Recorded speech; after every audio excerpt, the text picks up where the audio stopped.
Her sickness appeared inescapable as it demolished her health. My mother's weakness seemed to exacerbate the illness. The discomforting fact about her sickness was that the doctors had no ability to determine what was causing it. Slowly and gradually, each day her body began to deteriorate. First her nails began to snap, then her hair began to fall in clumps, and now her skin was peeling uncontrollably. It was as if she were being slipped chemo pills. By this time, our house no longer felt like a home. It was transforming into a hospital. First, she had one caretaker, then two, and now we have 5 in the house. IV bags are strung about her room, and medical supplies are scattered around the house. My mother's bed has become the only place she spends her days. In fact, I haven't seen her leave bed in nearly a week. An inescapable sense of fear slowly invaded my family's emotions. My days were spent entirely thinking about my mother and attempting to research what her possible illness was. I usually spent much of my time on the internet researching things. I had a natural thirst for knowledge, and in this case, I decided to research everything I could on the internet. However, I had little luck in discovering possible diseases she may have. I would have spent the entire night on the computer, but something drew my attention elsewhere. As I worked on the computer, my peripherals detected something outside. I shifted my gaze to the window and scanned the area in search of abnormalities. I swiftly recognized an obscure figure. Standing by the trees in the woods was a lanky, bony, dark figure. There was a little light escaping the reaches of our home, but the minuscule amount that did just barely illuminated the area around this figure. Whatever it was, it stood motionless, just intently staring at our home. I felt rather unsafe and rolled open the window. "Hey!" I exclaimed. However, there was no response. The scrawny figure just remained static, looking at me. I felt quite uncomfortable. It was as if he had some agenda or plan and was standing there just waiting for me to sleep so that he may execute his plan then. Though it was a tough battle, I finally managed to discover rest that night. The next morning, I awoke in surprise after a terrifying dream. The rusted springs in my mattress violently creaked, and dust jumped from my covers as I shot up in bed. It was almost as if I had been suffocated by my covers. I fought through the mess in my bed to my window. After looking outside, there was no longer any sign of this abstract figure. I was filled with relief as my nightmare had been swiftly proven false. The previous evening, I dreamt of this abstract figure entering our home. While in the house, he was in my mother's room, whispering what sounded nothing far from gibberish. I was eager to discover what I had imagined was invalid. The next day didn't really differ from the recent schedule. Being the summer, I spent the majority of my time outside. I ran through the woods, exploring and venturing my way through the tall oaks. Before I arrived back at home, I noticed a peculiar sight. On the ground, laying several strands of hair. This looked somewhat odd, but as I kept rummaging through the leaves, I noticed things only grew increasingly peculiar. Next to the hair lay several teeth. I also found what looked like human flesh. It appeared as if the skin on someone's hand had been peeled from bone and muscle. Looking similar to a glove, the piece of flesh lay on the ground next to the other body parts. I returned home filled with curiosity. I decided the best way for me to indulge this interest was to research it. I looked up random body parts in the woods and did not discover much. I continued searching, but like my mother's illness, I found little explanation. However, this would quickly change. I remembered the disturbing tall dark figure standing outside my house. I decided it couldn't hurt to look it up. The results I found were quite unsettling. If what I found on the internet was the same sight I had noticed outside my home, my family and I were screwed. As I read through the articles, It stated the man was a demonic presence attempting to take human form. Through several failed attempts, it may shed flesh or other body parts. It explained these were mere rejections of the natural human body as it recognized its demonic form. It explained, however, it may only take a full human presence after sucking the life out of a current human. Only then will the human parts accept this demonic form. They called this creature the Abstract Man. By this time, I felt disheartened as soon as I realized the height of the situation. This entity was trying to take the position of my mother. Sure enough, as I stood from the computer, I gazed out the window and was greeted by, now, the unnerving sight of the Abstract Man. He stood there almost as if he knew my newly acquired knowledge. He stared directly at me, now closer than before. His gaze remained unbroken as his face was locked on me. I couldn't make out any human in his face as he had no eyes, nose, or mouth. The scraggly form was totally devoid of color or definition. Now feeling disturbed, I remained in bed the entire night, worried for when the Abstract Man would strike. I got up every hour to continually check on his presence. At 2 a.m., he was closer. At 3 a.m., he crept closer still. At 4 a.m., he was at an unnervingly close distance. At this time, I decided I should alert my parents. I woke them up and told them of the man standing outside our home. My father gripped his shotgun and began walking outside. My mother laid in bed in deep slumber. As my father pounded the door open, we were both greeted by a surprising sight. Outside, our lawn remained empty of any presence or entity. I felt embarrassed. I thought maybe I was just seeing things. The following day, my father and mother left for the hospital. Unfortunately, her illness only grew worse. I reserved my beliefs on her sickness due to the fact that little would trust such a ridiculous premise. I sat on my computer attempting to search more on the Abstract Man, and discovered more that filled me with an unsettling feeling.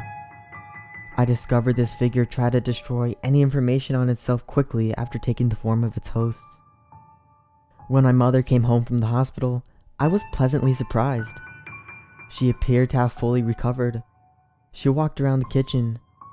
Overcome with joy, I rushed to hug my mother. I thought after the disappearance of the Abstract Man, she would easily be able to return to a healthy state. As I returned to my room, I received a telephone call. When I picked up the phone, my heart sank. Eerily over the phone, I heard a familiar voice speak, sounding rather weak. My mother spoke. "Son, I love you. No matter what happens, I love you." She sounded as if she was fighting for her life. I tried to respond, but was unable to as I peered over my shoulder. Standing there, I saw whatever this thing was that now resembled my mother. When it opened its mouth, I heard a sound revoltingly unlike my mother. It uttered shrieks and stood staring at me, flourishing with hatred. I looked to the door and tried to dart away. This being chased me with inhuman speed and forced me to halt. It snarled in a nasty voice, but I gripped the nearby kitchen knife. It grabbed my other arm and steadily sped its gaping mouth towards my flesh. It was unsuccessful to bite my limb, as I jutted the blade into the creature's neck. It fell to the ground, gurgling on its own blood. It shrieked and struggled to the ground. This disgusting concoction of flesh changed its voice to my mother's. It screamed, "Help me, son, help." I looked back at the being, unable to be tricked by it. It pulled the knife from its throat and crawled away on all fours. I would have attempted to stop it, but it was much too quick for me. As it sped away, it made horrible croaking noises. It ran still in the form of my mother. That day, my mother died. I guess there was only enough room for one of her on this planet, and the creature now occupied that spot. The Abstract Man takes the forms of many, and still roams this world as my mother, I have no clue of his whereabouts, but as I said, he will do whatever it takes to destroy information about him anywhere. As caution to those who read this, I would recommend you check outside your window every night. He knows you know, and he will at all costs track you down to rid the knowledge of him. If you ever look out your window and you see that tall, standing dark figure, you must pack your bags, throw them in the car, and get the hell out of where you live. If you're lucky, you will have evaded him. If you aren't, well, then be ready to give up your body.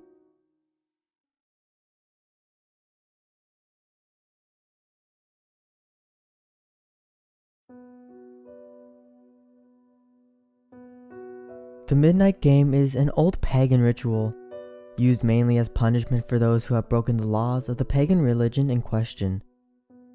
While it was mainly used as a scare tactic to not disobey the gods, there is still a very existent chance of death to those who play the Midnight Game.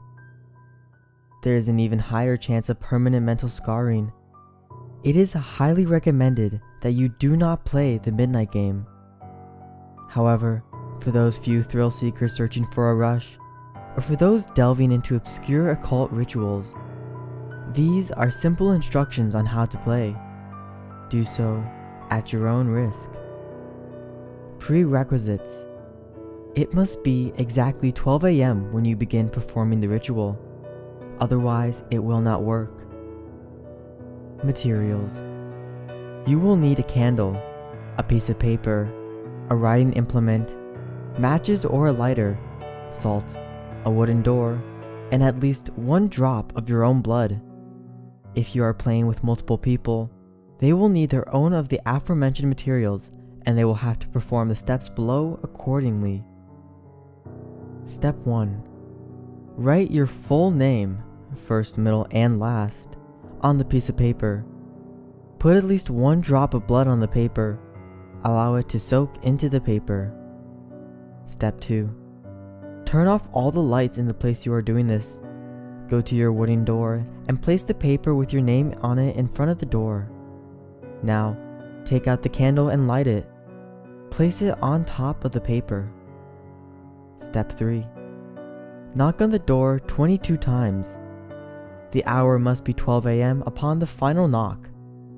Then open the door, blow out the candle, and close the door. You have just allowed the Midnight Man to enter your house. Step 4. Immediately relight your candle. This is where the game begins. You must now lurk around your now completely dark house with a lit candle in your hand. Your goal is to avoid the Midnight Man at all costs until 3:33 a.m. Should your candle ever go out, that means the Midnight Man is near you. You must relight your candle in the next 10 seconds.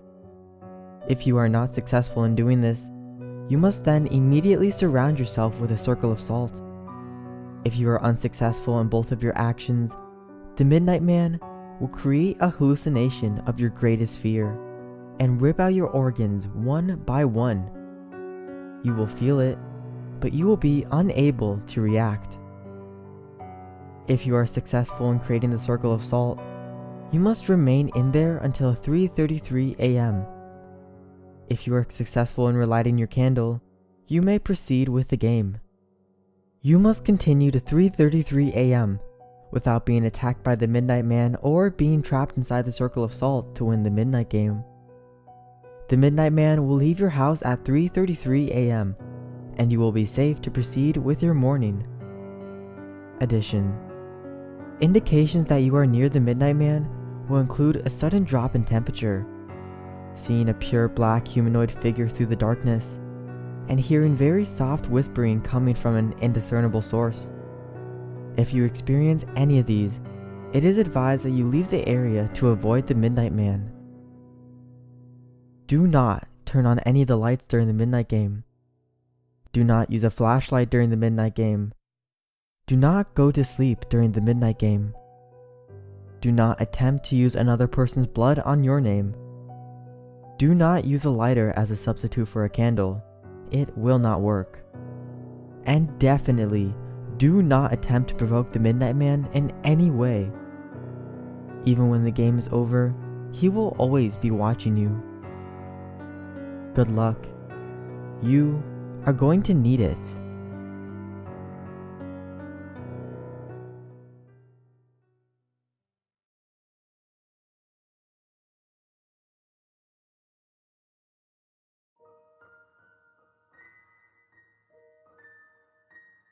My mom had expensive taste, so as soon as I was too old for my crib, my parents outfitted my room with grand and ornate furniture.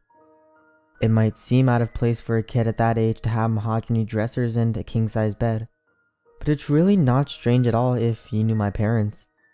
They always treated me like an adult. Even my name Alana had seemed too big for me at that age. Part of my new and exquisite bedroom set was a massive vanity mirror. It was one of those things that was so decadent it bordered on gross. My parents hung the mirror on a wall opposite my bed, and it gave me the creeps.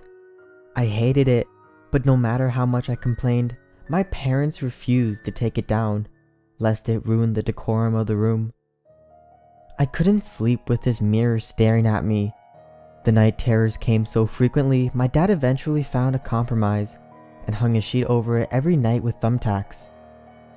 This helped me fall asleep, but I still felt uneasy in my own room, especially since the thumbtack seemed unable to hold up the sheet for the whole night. Sometime after I fell asleep, the curtain fell to the floor, leaving the mirror to stare at me while as I slept. One night when I laid awake, too scared to fall asleep, I saw the curtain move. A ripple formed under the curtain like it was being disturbed by some invisible wind. I pulled my covers up over my eyes and tried counting back from 10. 10, 9, 8, 7, 6. Suddenly I realized how silly I was being. I was 12 years old by now. I was too grown up to be afraid of a silly mirror, so I pulled back the covers and took a peek. I'll never forget what I saw that night. My breath caught in my throat. A crackety hand with long pale fingers reached out from behind the curtain and was pulling on the thumbtack. I threw the covers back over my head and waited for the bad thing to go away. Seconds passed like hours.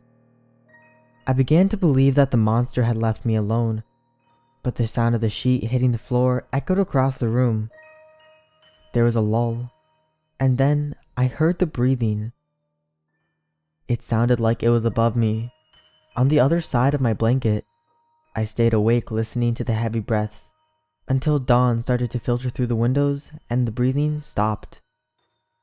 My head peeked out from beneath my covers again, and the monster was nowhere to be found. I had never had a close call like that again. My parents found me smashing the mirror with my bare hands while screaming something about the man in the mirror. I'm way older now, so I should have outgrown this ridiculous fear, but I still got nervous when my husband hung a mirror up in our daughter's room. This one was a lot smaller and less gaudy than the one I had when I was her age. My daughter didn't seem to be afraid of the mirror at all. To the contrary, she'd lay the mirror in the floor and play pretend with her dolls, Penny and Sally. It was Saturday night, the end of laundry day. While I was headed to the dryer, I walked past her room and overheard something that stopped me in my tracks. "Can Mommy and Daddy come in the mirror too?" my daughter whispered. My heart was pounding in my chest as I leaned into her room, trying to get a glimpse at what she was doing. All the nightmares and memories from my childhood came back to me in a flood. Penny and Sally were lying discarded on the mirror, and my daughter's hands were placed face down on top of it. Her beautiful tawny hair dangled below her, just barely below the glossy surface. I thought I saw something reaching up from the mirror, hidden behind her hair. "Who are you talking to, sweetie?" I called out. My daughter jerked her hands up off the mirror like she had been caught doing something she wasn't supposed to. "Nobody, I was just playing with my friends." "Okay, well, I think it's probably time for bed. Let's put the mirror up and get you in your pajamas."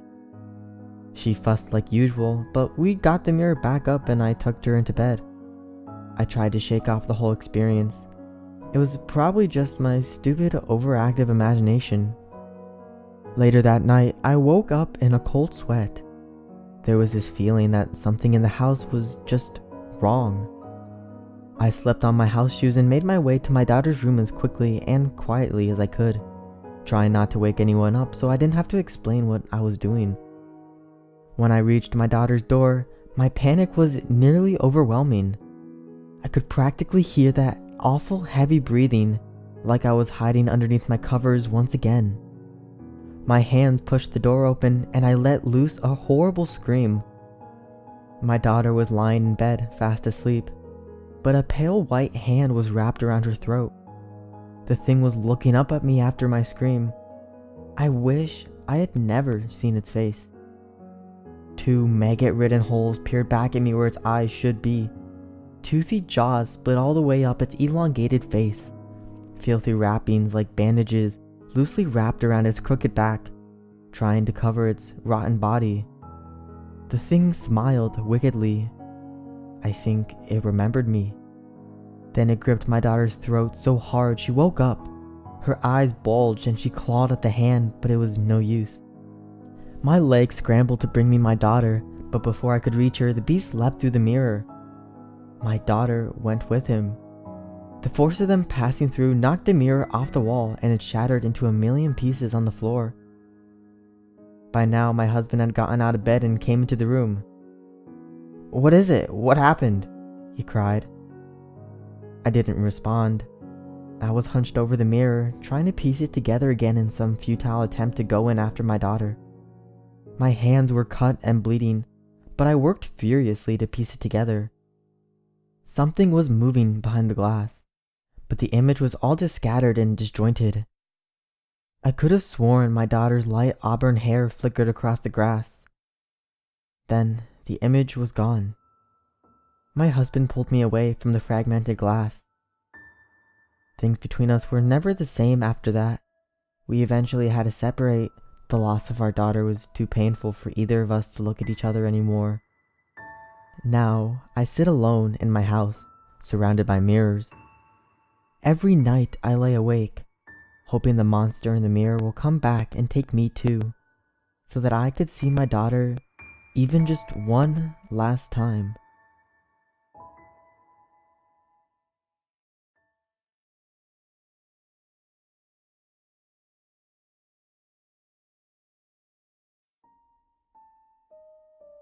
I'm sure we have all heard the tales of how to aggravate some kind of ghost in the mirror. I've tried everyone I could find, but nothing ever happens. However, this is because in reality, there isn't really a ghost in the mirror. It's you. Not a different version of you. In reality, we exist in as many places as there are mirrors at once. But there is a real way to do something interesting with a mirror.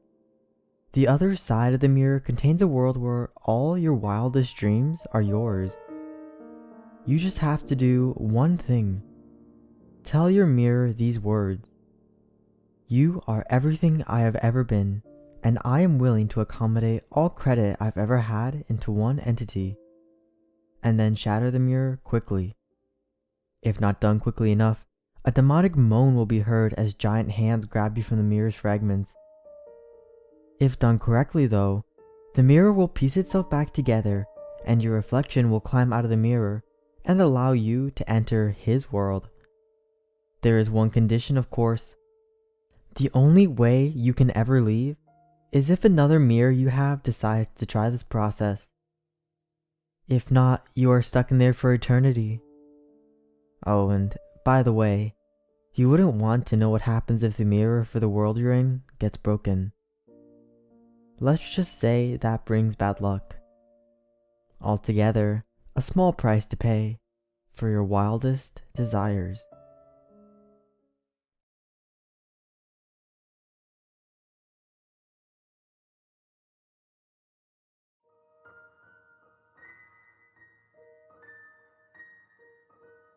This is a set of instructions for how to speak with the devil, which, as those of you with any sort of brains might at all note, is a patently moronic proposition on the face of it.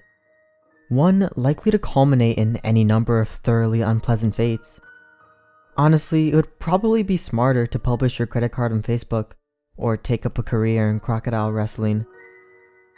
But then, that isn't gonna stop you, is it? Not if you're sincerely interested, at least. Technically, if you do everything just right, there's a fair chance you'll walk away scot-free. And that seems to be reason enough for some people to decide that it's a good idea. Especially if you're the fate-tempting, thrill-seeking scare junkie type. Or the desperate type. Which brings me to a point of clarification I ought to make. This is not a manual for making any kind of frosty bargain.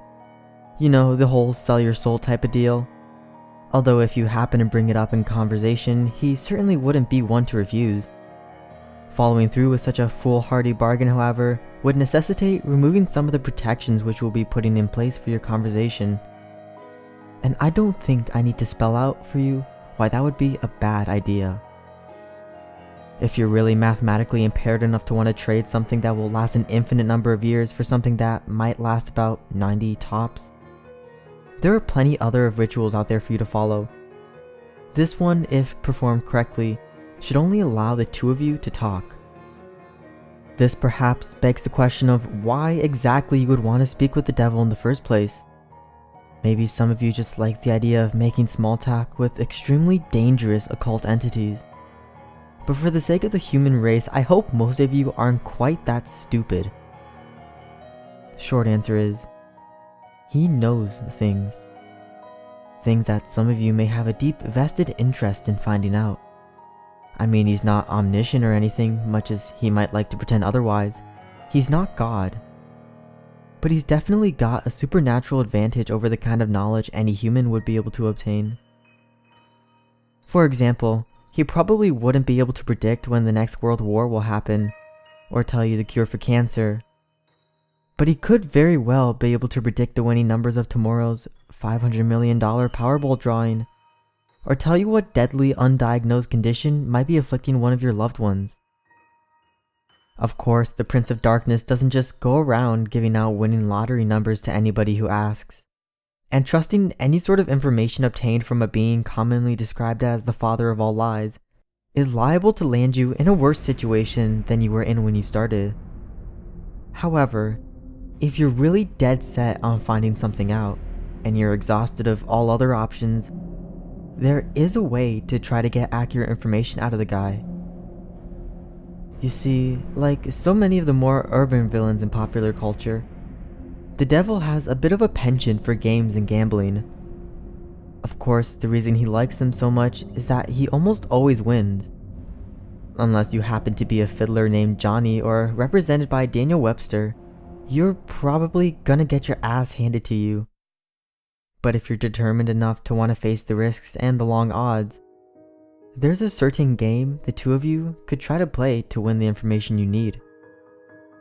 First things first though, we'll start off with a description of the summoning process, then get into the rules of the game, some tips for how to play, and finally, of course, the inevitable litany of arcane shit that might go horribly wrong. In order to contact your conversational partner, you'll need to go to a church at midnight. It doesn't matter what kind of church, large or small, old or new, liberal or conservative, just as long as you're sure it will be empty. The last thing you want is for some preacher to walk in on you while you're in the middle of this, for the sake of the preacher's well-being as much as your own. The process will probably work best if you try it on a new moon, or a full moon, or Friday the 13th, or Halloween. The actual day is less important than the psychological effect it has on you. As long as you don't try it on Christmas Eve or something stupid like that, you should be fine. The time is important though. You don't have to start or end your ritual at exactly 12 a.m. Greenwich Atomic Time or anything. But as a general rule of thumb, you ought to show up a bit before midnight and have everything set up by no later than 10 or 15 after. Show up a lot before midnight if you don't know how you're going to get in. Shockingly enough, most houses of God do tend to lock their doors at night, at least if there's no one there to watch over them. And remember, we want empty. Got it? There are, of course, certain things you need to bring, and certain things you can't bring. For this ritual, you will need a full can of salt. You won't need to use all of it, but it's always better to have more than you need than have less. 7 candles, red or white being preferable. Something to light the candles with. You would be shocked how many people often forget this. Occult ritual or not, they aren't going to magically light themselves. A length of red string, rope, yarn, or thread. A full-length floor or wall mirror. Ideally, you'll want to find one of these already present in the church. They're a bit unwieldy to be lugging around with you during a break-in. However, if there really aren't any there, you'll have to bring your own. You might also find it useful to bring some markers, pencils, paper, and a flashlight, and any sort of tools that might be necessary to secure your entrance into the church. You will not be permitted to bring in any electronic or timekeeping devices. This includes all cell phones, smartphones, tablets, e-readers, MP3 players, PDAs, calculators, wristwatches, pocket watches, kitchen timers, hourglasses, etc, etc, etc. Seriously, it's worse than the SAT. If you're one of those people that has your smartphone practically wired into your brain, don't worry. You can bring those things with you to the church as long as you leave them outside the room in which you will be doing the ritual. If you brought a flashlight, helpful for finding your way around without attracting unwanted attention, leave that outside too. Also, don't bring in any sort of religious paraphernalia to protect you, especially if it pertains to the Abrahamic religions. And yes, if those gothic black cross earrings you're wearing are hanging right side up, they count. If you have any kind of holy symbols like that with you, the devil will simply refuse to show up. Don't worry, you're not going in totally unprotected. In fact, most of the supplies with you are not for any sort of devil summoning ritual, but for your own protection. Old superstitions and folk magic remedies to guard oneself from evil. From what I know of it, the effect's mostly based on the power of belief, so there are probably numerous other objects, artifacts, and procedures that would work just as well. If you'd like to risk being left helpless at the mercy of the devil in order to test that theory, feel free to experiment. However, for anyone without a psychotic death wish, I'd recommend sticking to the ritual as follows. Once you're sure you have all the right supplies with you, make your way into the church and find some place to set up. It can be anywhere from the main sanctuary where the services are held, to a Sunday school classroom, to a walk-in supply closet. As long as you have a sufficient amount of open floor space and are certain not to be disturbed. Set up your mirror first. This is where the devil will appear to you when you summon him. As such, you mustn't complete the summoning until you've laid down certain wards around it. First, surround the mirror with an unbroken circle of salt. If the mirror is hanging on a wall or door, lay down a semicircle around it instead, making sure that the salt touches the wall at both ends. Then wrap your red string around the mirror several times. The color red, especially red string, is symbolic of protection in the folklore of many cultures and religions. This is also why red candles are a good idea.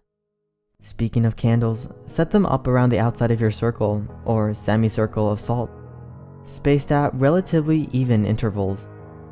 No, you don't have to get out a measuring tape and make sure it's exactly perfect, but do at least try to make it look as though it was set up by someone old enough to be trusted with matches. Light the candles in a clockwise fashion, being careful not to disturb the salt. If you break the circle, you'll have to start all over again.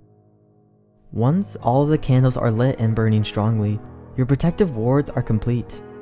You are now ready to proceed to the actual summoning. To do so, you first must get the devil's attention and demonstrate your resolve by performing some sort of sacrilegious act in the holy space.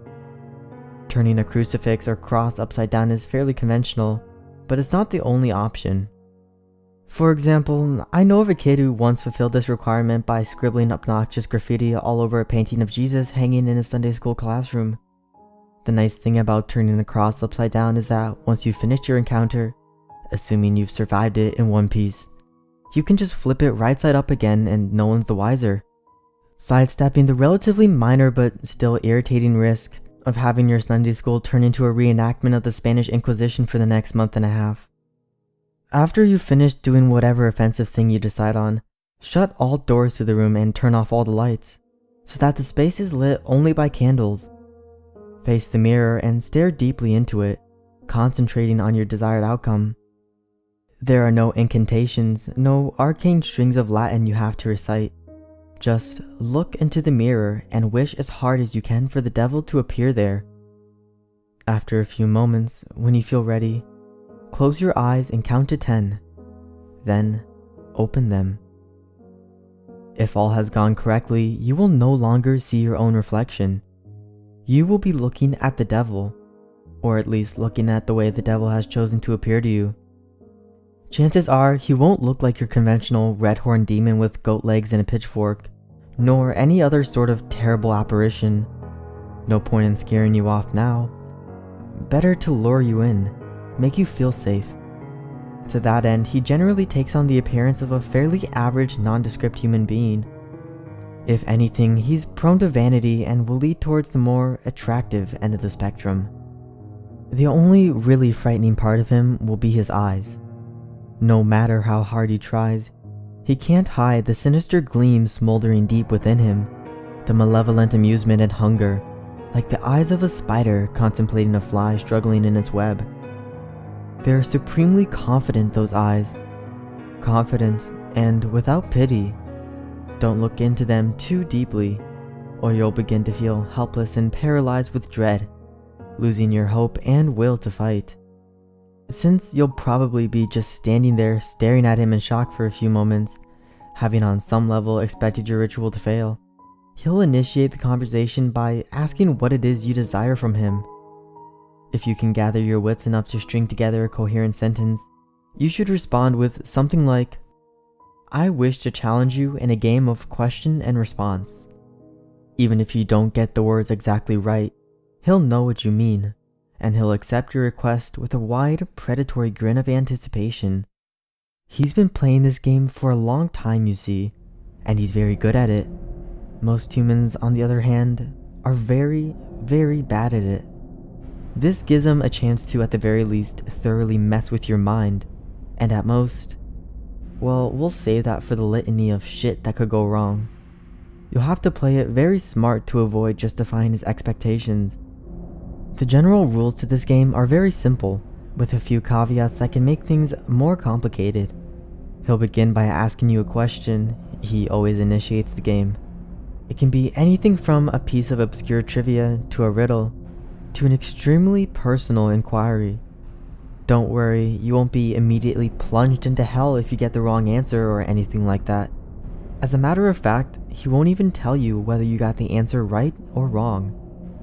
After you've answered his question, you get to ask him one in return. Now, here's where the consequences of your response come in. If you answered his last question correctly, he will respond to your question as honestly and accurately as he is able. However, if you answered it incorrectly, he is free to lie to you as he sees fit.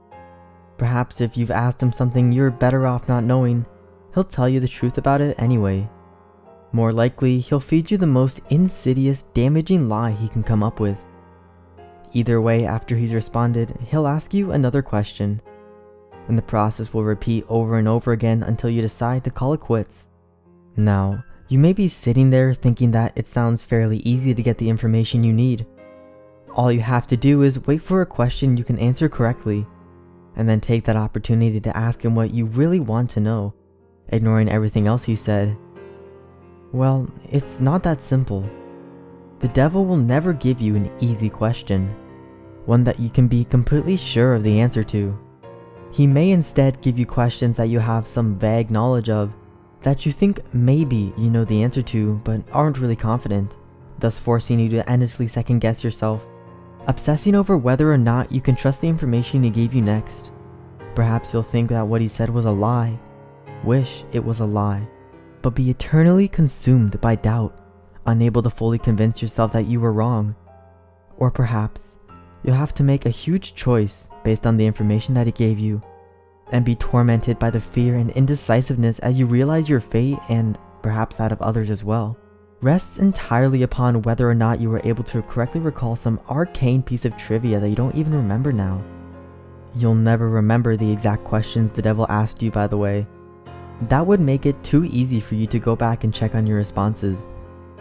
Or maybe, instead of testing your knowledge, he'll ask you something personal, something even you lied to yourself about. You'll answer back to him thinking you've gotten the question correct. No, I don't resent my sister. Yeah, I'd return the money to the police. But he'll know better. He'll know better than you do that you're lying, and he'll lie to you in return, and you'll believe him. You'll believe him until you are no longer able to deceive yourself, and by then it might be too late. Or maybe he won't even give you a chance to get an accurate response at all. Maybe he'll just ask you endless strings of completely impossible questions, making you more frustrated and disheartened as you realized you'll never be able to force him to tell you the truth. Questions like, what was the exact height of Mount Everest in centimeters in the year 1666? Or, what is the airspeed velocity of an unladen swallow? Although, knowing his sense of humor, if he ever asked the latter, he might consider African or European a correct response. There are a couple of ways to short-circuit this particular strategy, however. Additional rules and courses of action that make the game more interesting and prevent you from being stonewalled completely. Although in all honesty, he probably wants for you to try one of these options anyways. The first option is to ask him a riddle instead of a question. If you somehow manage to stump him and he answers the riddle wrong or gives up, he'll be obligated to give you one truthful response to your next question. If he answers the riddle correct, once again, don't worry. He won't pounce on you like a sphinx or drag you into hell. What will happen is that he will get a pass, allowing him to lie in response to one of the questions he would otherwise be obligated to answer truthfully. Honestly, if he gets a pass, you might as well just give up and quit the game right there. It's nearly impossible to determine when he's telling the truth under the best of conditions. Adding another layer of complexity by constantly trying to figure out when and if he's used his pass is about enough to make any normal person's brain explode. There's no way, just forget it. The second option is for you to take a dare from him. If you accept it and vow to follow through, then once again, he'll have to answer your next question truthfully. If you choose instead to reject it, he'll get another pass. Now before you freak out and reject the whole idea completely, you should know that he won't ask you to do anything overly dramatic or unspeakably evil, like blow up a hospital or murder somebody. As a rule of thumb, most dares won't involve direct loss of life or any major felonies. However, they certainly won't be easy. Inflicting severe pain on yourself, doing something that terrifies the shit out of you, cutting off a treasured relationship, publicly humiliating yourself or someone you love. All of these things and more, things you might not even be able to imagine, are completely on the table. If you're willing to go that far, to put yourself in that kind of position, you'll get your answer. However, if he manages to come up with the one thing you know you simply can't or won't do, well then once again, you might as well just quit. One last thing. Don't think you can just tell him you're going to do something and then not do it.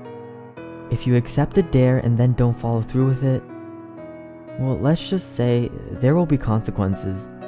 Just suck it up and keep your promise, no matter what it was. Trust me, you're better off that way. Finally, when you've either gotten the information you wanted or given up on it completely, you may end the ritual by simply thanking the devil for accepting your request, bowing politely at the waist, and bidding him farewell.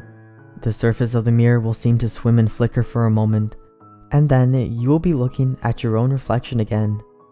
Only when you are absolutely certain that you're looking into your own two eyes again, may you turn away from the mirror, flick the lights back on, and begin dismantling your protections. Now, and this is important, even if you haven't gotten the information that you wanted, you must end the ritual in this manner before 66 minutes have elapsed. Well, I suppose that technically you have 66 minutes and 6 seconds. Subtle, right? But if you're seriously going to try and cut it that close without any kind of timekeeping device, you're probably screwed anyway. I cannot emphasize enough how important it is that you keep to this time limit. I'll save you the reason behind that for the end, but don't skip ahead. I've still got a few important tips on how to play. Be very careful what sort of personal information you give out. Try not to talk about yourself, especially your emotions and problems, any more than absolutely necessary. This guy knows human psychology like the back of his hand, and he will get inside your head. It's like talking to Hannibal Lecter. Give him enough to work with, and even if you don't believe a single word he says, he will still find ways to fuck with your mind like nobody's business. If anything he asks makes you even remotely uncomfortable, do not hesitate to lie through your teeth. There will be plenty of other questions. On a similar note, try to keep the game on track and moving briskly. Unstructured interactions of any kind are to be avoided. Chances are that at some point he will try to draw you off on a tangent, discussing something that fascinates you, analyzing a response you've given him, or finding some other excuse to speak at length without moving the game forward. This is not only a waste of valuable time, but also another excellent opportunity to mess with your mind. If you choose to give him a riddle, use one that you've made up yourself.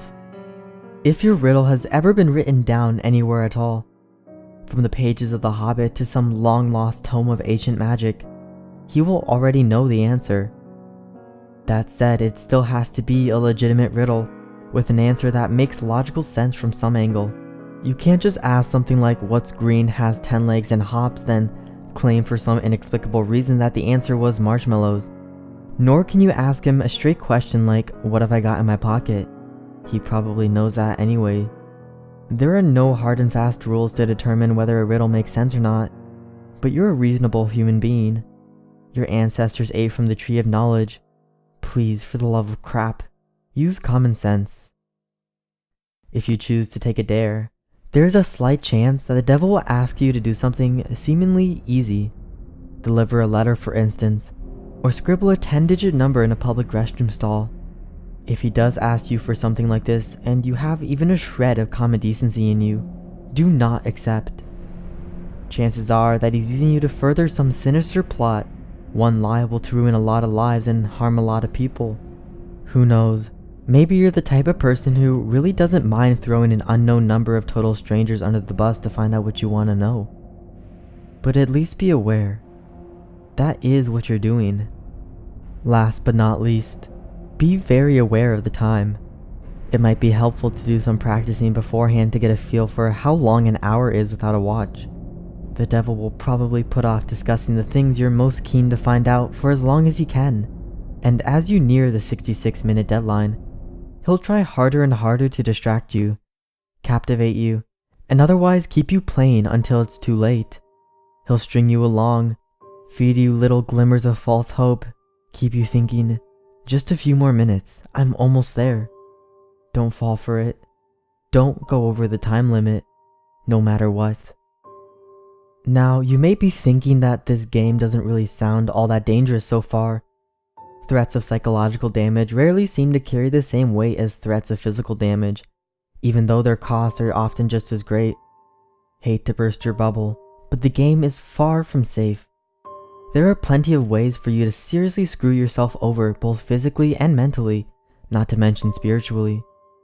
And it is with these that I will conclude, in the vain hope that they may make some sort of impression. First, while you are speaking with the devil, do not let him out of your sight. Keep staring into the mirror no matter what happens. He will undoubtedly try various tricks to make you look away. You will hear noises behind you, feel eyes on the back of your neck, see shadowy phantoms writhing in the depths of the mirror. A cold breath will blow upon you from behind, smelling like a crypt.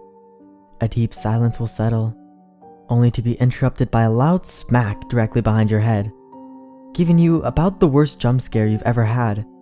Hell, the devil may even abandon a measure of his own dignified facade and give a sudden jump of feigned shock, shouting loudly and pointing behind you with a very convincing look of terror on his face. Whatever he might test you with, you must not look away from him. If you look away, if you lose sight of him completely, even for 1 second, you will look back at the mirror to find him gone. Well, not gone. Out of the mirror, in the room, with you. Exactly how much of your body the police will find the next morning and what state it's in will depend entirely on the sort of mood he's in. The same thing goes if you break any of the protections you laid down before beginning the ritual. Interrupting the circle of salt, letting the red string unwind, knocking over a candle or letting one go out, any one of these things will free him from the mirror.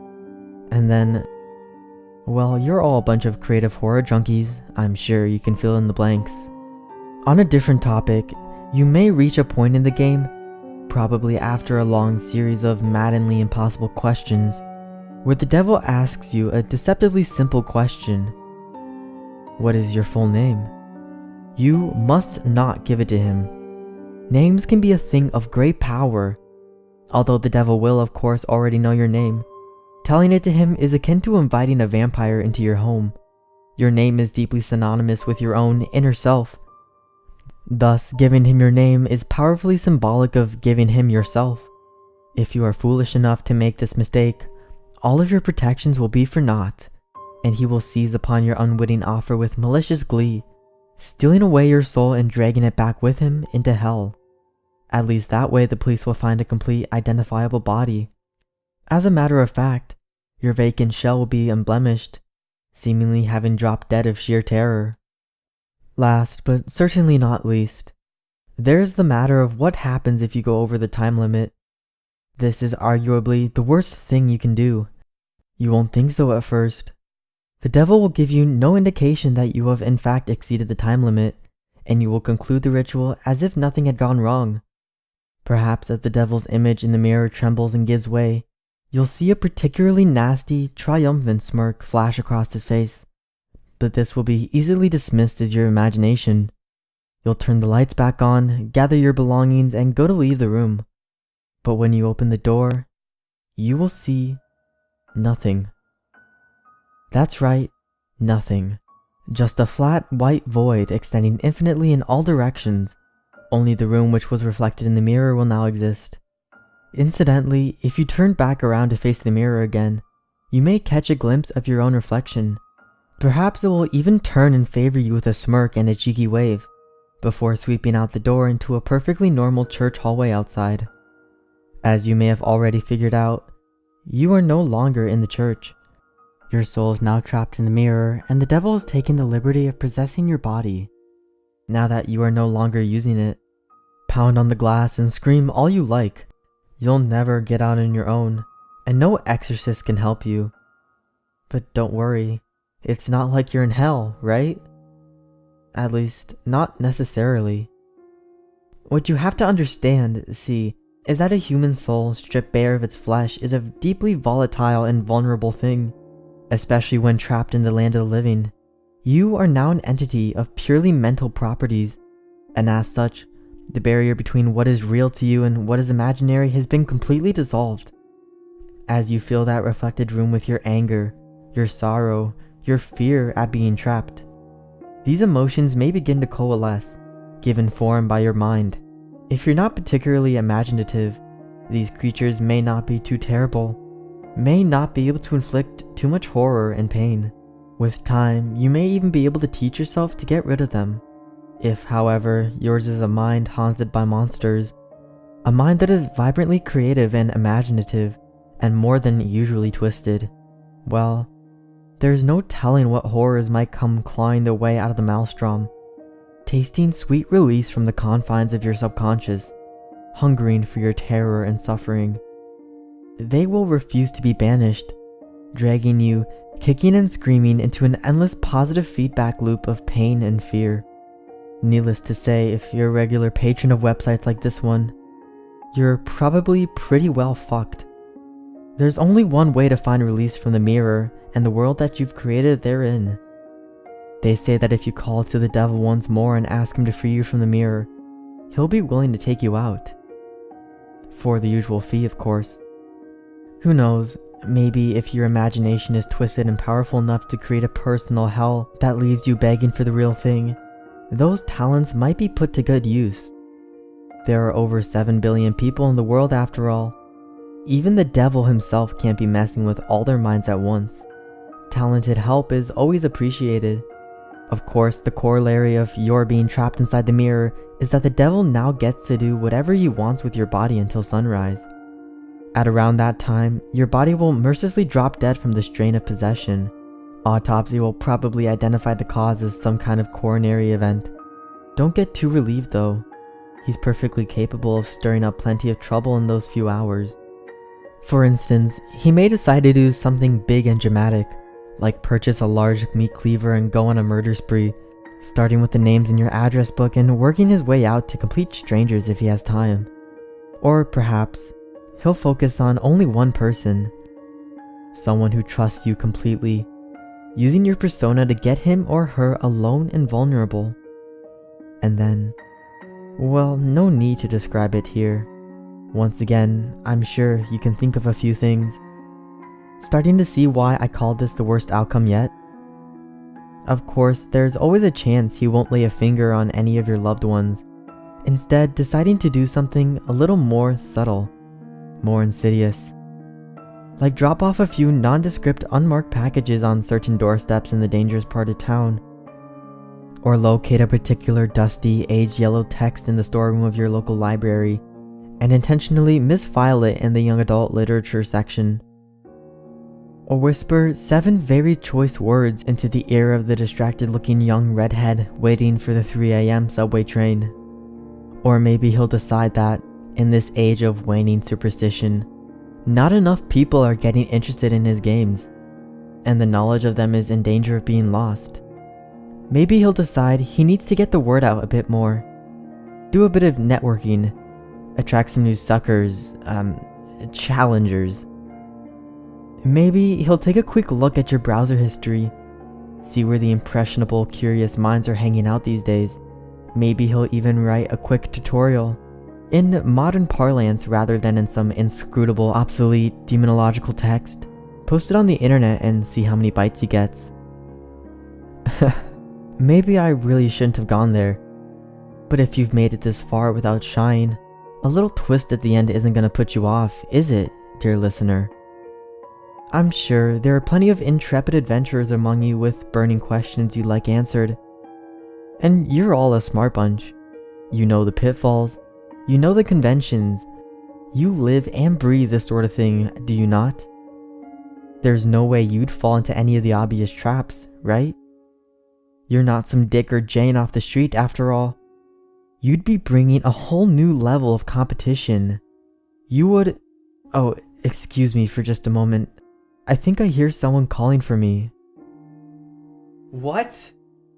You want out that badly already? Must be one hell of an imagination you've got on you. Perfect.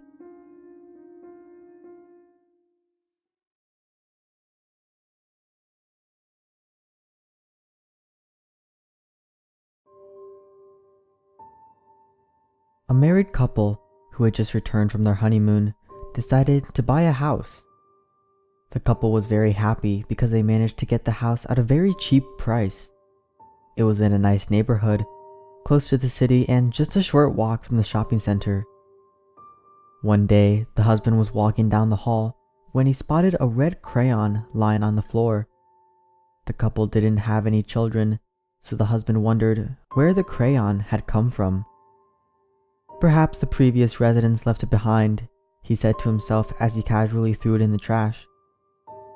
The next day, the husband came home from work to find another red crayon lying in exactly the same spot. He was very puzzled and decided to ask his wife about it. His wife grew pale in the face when he brought it up. She told him that every day since they first moved into the house, she had been finding red crayons when she was cleaning. They were always lying in the same spot, at the end of the hallway. The husband was standing in the hallway, wondering about this weird phenomenon, when he began to notice something was not quite right. The hallway was too short. He tapped on the wall at the end of the hallway and heard a hollow sound. Curious, he began peeling off the wallpaper, despite the protests of his wife. Behind the wallpaper, they found a pair of sliding doors. It was as if someone had carefully hidden the entrance to a closet or a small room. The husband discovered that the sliding doors had been nailed shut. He got a hammer from his toolbox and began prying out the nails, one by one. After pulling out the last nail, he slowly opened the sliding door to reveal the small hidden room. Looking inside, they saw that the white walls of the little space were covered with words, scribbled in red crayon. Over and over again were the words, "Mommy, I'm sorry, let me out. Mommy, I'm sorry, let me out. Mommy, I'm sorry, let me out. Mommy, I'm sorry, let me out."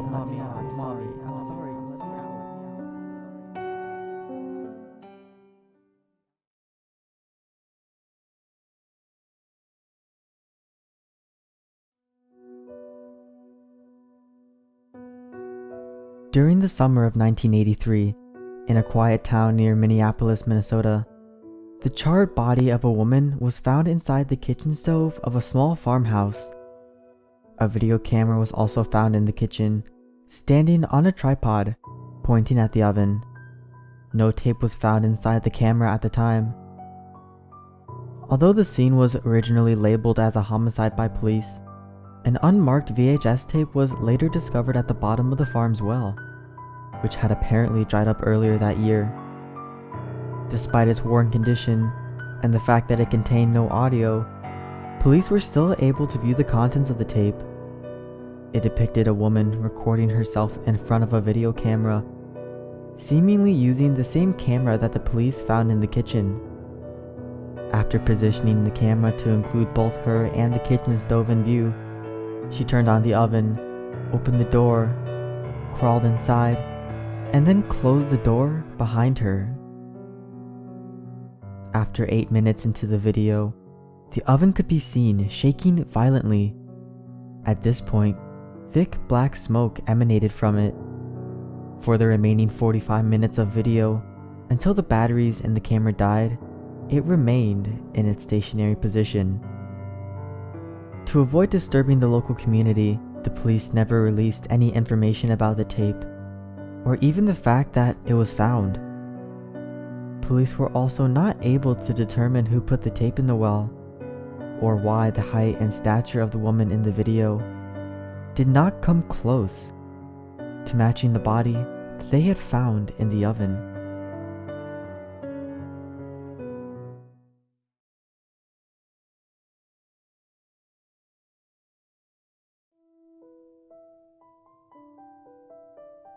There is a website that offers its users the choice to experience the ultimate horror. This website, called blindmaiden.com, is supposedly a site dedicated to a doomed spirit that will enter the home of people who have viewed that site. However, no matter how hard you try, your browser won't allow you to enter the site. You see, to access this site, you must wait until exactly 12 a.m., making sure that the night in question is a new moon night. You must be on your own in your home with all the lights turned off. Only when these conditions are met will you be granted access to the site. As soon as you enter, you will see a montage of pictures being displayed quickly. These images are of boys and girls without eyes and faces that are twisted in tremendous fear. After that, a text will appear on the monitor saying, "This website will take you to a whole new level of horror, a horror that will use all 5 of your senses. You must be careful not to click on anything by accident. You will be faced with a real experience of absolute horror. Click the button to engage actively in the experience. Accept or decline." If you click decline, you will be rewarded with access to the entire archive of these gruesome images. A gore site, pretty much. Click accept, however, and there will be no turning back. You have sealed your fate, and trust me, you will experience the ultimate horror. Upon accepting, you will see a sinister silhouette walking towards your home on your monitor. The spirit will then approach and enter the same room as you are. You will then see your own back on the monitor and you will feel a presence behind you. Suddenly, you will feel somebody tapping on your shoulder, and as you turn around, you will see the blind maiden's face and scream in terror.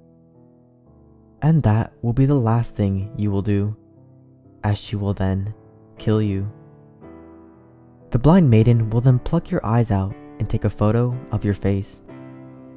Congratulations, you have successfully completed the ritual, and as a reward, that photo will forever be a part of the website's picture gallery, just like all the other photos of people who are stupid or curious enough to press the accept button.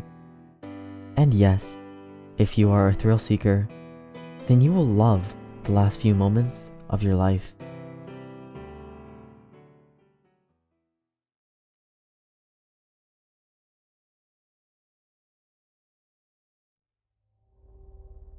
I think I am friends with a serial killer. I was but 11 years old when this started. I was full of angst during that time, especially during the 6th grade in particular. I was arrogant, a braggart, someone who thought they knew everything and would look down upon others that weren't of the same intellect. Due to this, I was also an outcast. I sat alone at lunch. I didn't have a single friend, except for one kid, Michael. Michael, or Mike, was someone that was a grade ahead of me, yet he took the same classes I did because I was taking classes ahead of my grade level. He was also a social outcast like myself back then, except this was due to his strange habits. He carried around a weird box everywhere he went. It was also tucked underneath his arm, seemingly cleaned and polished religiously, because I never saw a hint of grime or dust upon it ever. I'm not going to lie, I befriended him at first only to satiate my curiosity for this strange behavior. Oddly enough, the teachers and other custodians never made a fuss about Mike's box. Hell, he was also excused from physical activities as well. Despite my intentions, I ended up befriending him due to his nerdy nature. He was the one to introduce me to things like comic books and anime, things that drew me in due to my own preference for nerdy things. It wasn't until the last week of school that I actually got to see what was in his box. Mike had grown to trust me, perhaps too much. He had asked me to hold it for him so he could go to the nurse for medication, something to deal with allergies. I tried my hardest to resist the temptation. Mike never told me directly that I should never open it, but he was protective of it and its content, always clutching it close and never allowing anyone a peek. However, as the minutes rolled by, I couldn't help but allow my curiosity to guide my actions. I released the hatch that kept the glossy, black case open, slowly pulling the lid open. It was full of pictures. There were a few dozen of them neatly stacked within. The odd thing about it though, is that every last one depicted a student of the school, with the occasional faculty member as well. And not only that, but every last one had an X crossing out the person's eyes. I ended up looking at every last one, trying to piece together what it meant. It wasn't until I got to a picture of the gym teacher that my heart skipped a beat. My body felt numbingly cold as I looked closer at the photo. You see, at the beginning of the year, we had actually had a different gym teacher than the one we had now. They had been super kind, with a passion for teaching and keeping the students active and fit. Halfway through the year, Mike had left the box in the class and had went back to get it. He was particularly upset that day because despite his excuse to not participate in the physical activities, the teacher always tried to include him. I remembered that day with ease because that had been the first time I had seen my friend without his precious box. After that day, we had gotten a new teacher to fill in the position. The previous teacher had apparently quit. At least, that's what the principal had told us anyways. With that in mind, I looked back at the previous photos. One was a kid that had bullied Mike a lot in the early years. Both he and I celebrated when he apparently moved to a different school. Another one was a girl that Mike had liked, yet had been dumped by. That was the pattern amongst all the pictures. They were all of people that had seemingly offended Mike in the past. What was going on? I couldn't place it. So I ended up putting the photos back in order and shutting the box back, all the while putting it on my desk as far away from me as possible. My mind had raced as I tried to come up with a conclusion with the information I had gathered. What was going on? Each person that had seemingly made Mike upset always ended up leaving the school soon after. That was when the intercoms of the school turned on, with the vice principal addressing everyone. All students and faculty, we will be having a meeting in the gymnasium. Teachers, escort your class to the bleachers. I repeat, all students and faculty, we will be having a meeting in the gymnasium. Teachers, escort your class to the bleachers. I had brought the box with me, albeit while making sure to lightly grasp it. For some reason, after seeing its contents, I felt sick to my stomach. I knew that something was amiss about the circumstances, yet I tried my best to ignore it and the obvious conclusion that Mike had somehow gotten rid of those who slighted him. As the classes slowly funneled into the gym, Mike came up to me through the crowd. I had nervously given him back his box, all while avoiding eye contact and feeling a cold chill going down my spine. This was becoming too much. I just wanted to go home at this point. After we all sat down, the principal arrived and stood in the middle of the court, his face downcast. I was in the top row, so I couldn't see his face exactly. Yet as he picked up the mic, no one could miss the sniffles and heaving sobs that were escaping his mouth. Students and faculty, the principal spoke out with tears streaming down his face.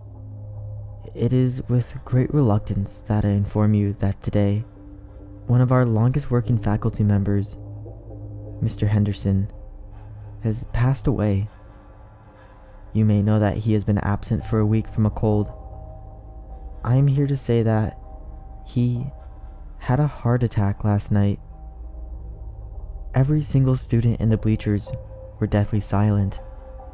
They were frozen in shock and sorrow. It was different for me, however.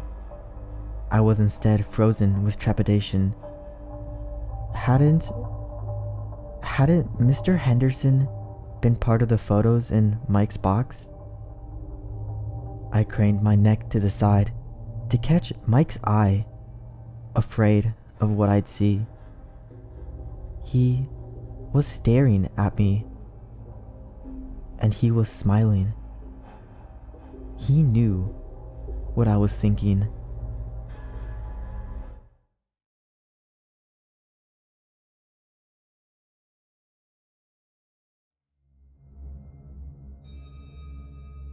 I got an email from Amazon about a month ago saying that I had the opportunity to be part of a trial group for Amazon Ultra.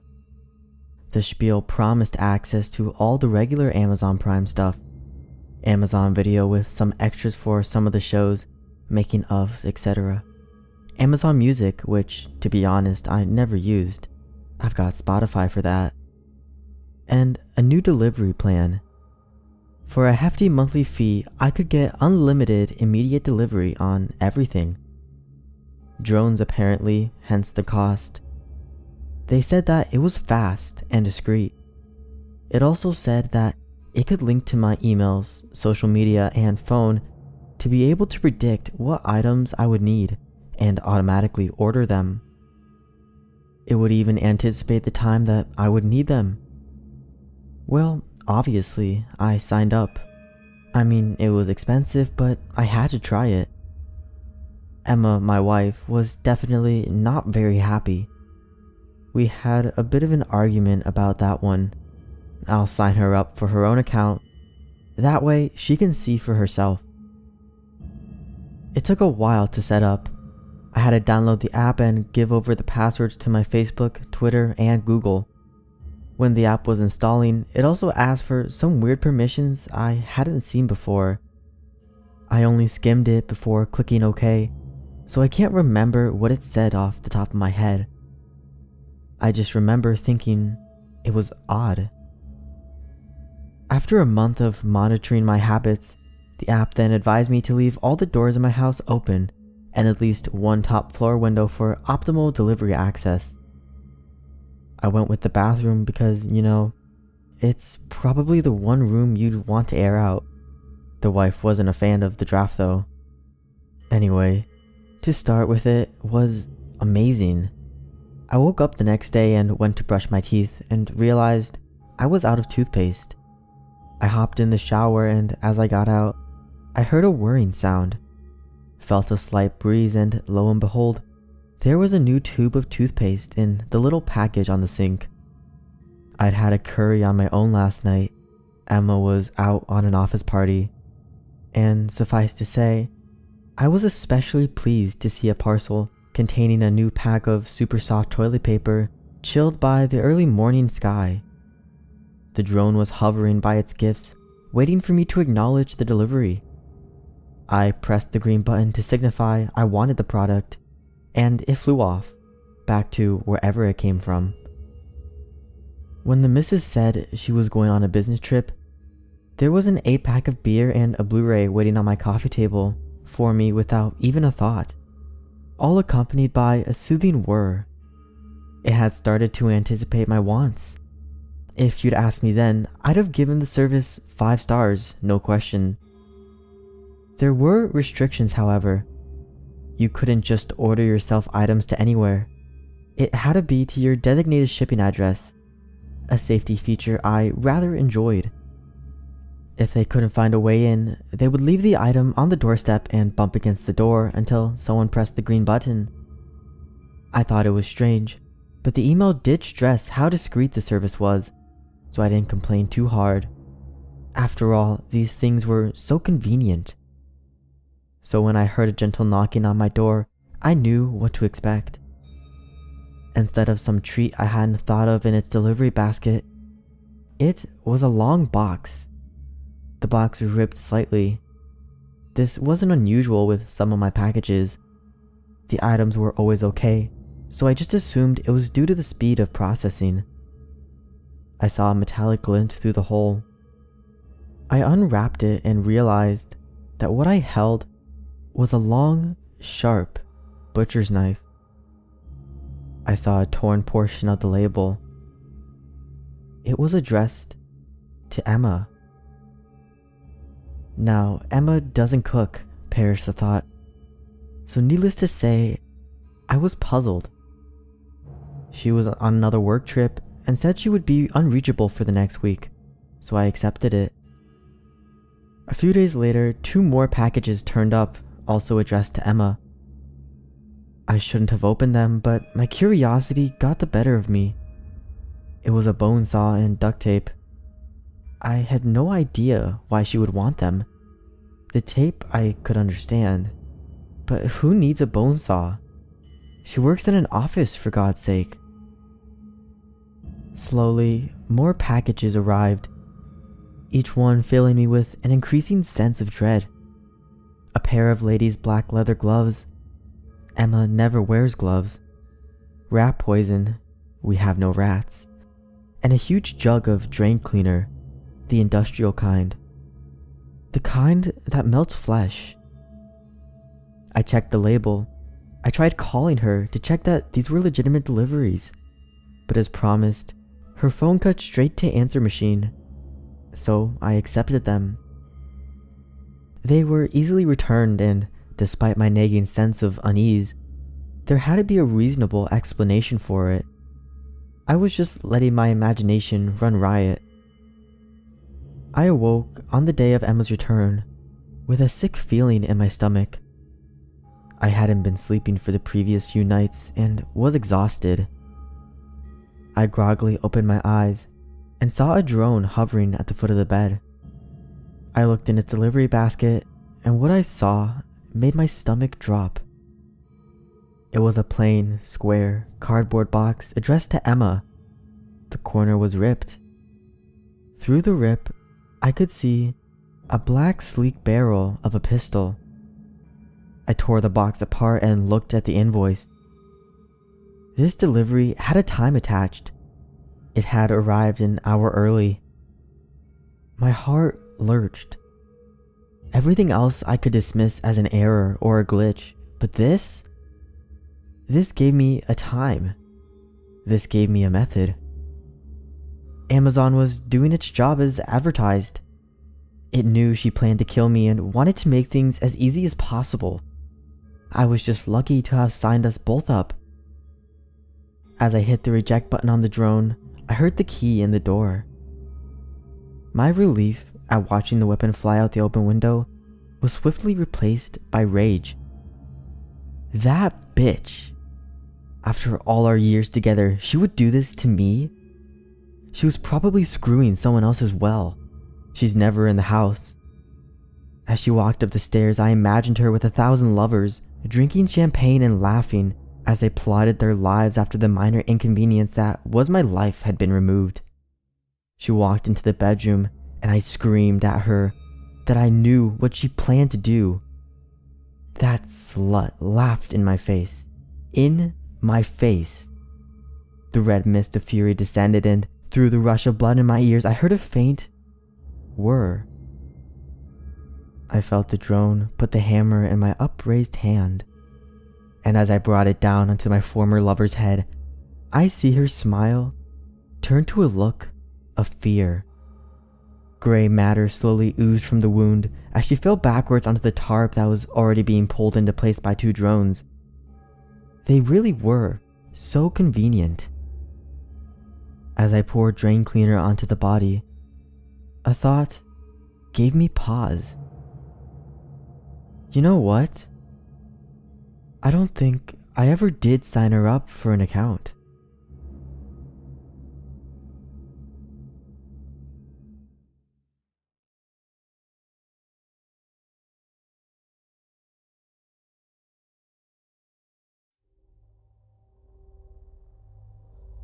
It was 4:30 on a Saturday morning when it first happened. I had awoken at 4 a.m. on the dot. My throat was dry. As I shuffled the covers, my cat cooed and began to knead the blankets. It was almost breakfast time. Guess I'm lucky I woke up this way. Not to her trying to break down the door to get her food bowl. I stretched and yawned at length before swinging my legs over to the side. The telly was still on, flickering on the waiting screen. It seemed brighter than I remembered. It made my eyes sting a little. It was probably still the sleep in my eyes causing that. There was a glass of water kept in the room at all times for moments like this. I stood up and stretched again, feeling various areas crack and pop before I stumbled over to the dresser. The glass was empty. Odd. I always kept it full. Maybe I forgot this time? I was home alone. My mom and stepdad were in Vegas for the weekend to watch the last drag races of the season, and my little sister was spending the night at a friend's. I opened the door and flicked on the secondary hall light, watching my cat suddenly bound out and turn the corner into the primary hallway. Too early for breakfast, sweetie. I followed her past the garage door, turning on lights as I went so I wouldn't bump into anything. It seemed unnaturally quiet. The kitchen floor was cold. I could feel it through my socks as I stood in front of the sink, filling up my glass, downing it, and filling it up again. I must have done that 4 or 5 times before my throat didn't feel like cotton anymore. I sipped on the last as I glanced around. The cats were sitting in front of the food bowl, looking up expectantly at me, hoping I would feed them early. The stove clock read 4:15. "You've got an hour and 15 minutes," I told them. My sister's cats meowed at me and rolled over, trying to look cute enough to bribe me. I laughed a little, topped off my glass, and wandered back, turning off lights as I went. I passed the garage door before going into my room and noticed the door was unlocked. I kept it locked, half out of habit and half out of use the front door, this one makes mine rattle. I clicked it to lock and went into my room, closing my door behind me. The now full glass was set back on my dresser and I laid back down. Maybe I could grab a little more shut-eye before my alarm went off. The blankets enveloped me like a cocoon, sleep beckoning me. When I heard it, rattling, like a door handle being turned back and forth, I sat up and turned on my bedside lamp. It wasn't mine, that's for sure. I frowned and got up to look out into the hallway. Maybe one of the cats were playing with the doors again. There was a string on some of the handles just for them. Maybe one got caught? I opened my door to be greeted by silence and darkness. Weird. I stood there for a moment, waiting to hear it again. There was the sound of a scuffle in the living room. The cats were fighting. I hurriedly walked out there to break it up. They were agitated and hungry. Just this one time, I'll feed them early, I thought. They seemed happy enough when the bowl was set back down. I went back to my room and shut the door, grabbing my phone to turn off the alarm. 4:32. It's too early for all of this. I set it back down next to my glass and decided on one last drink before going back to sleep. My glass was empty.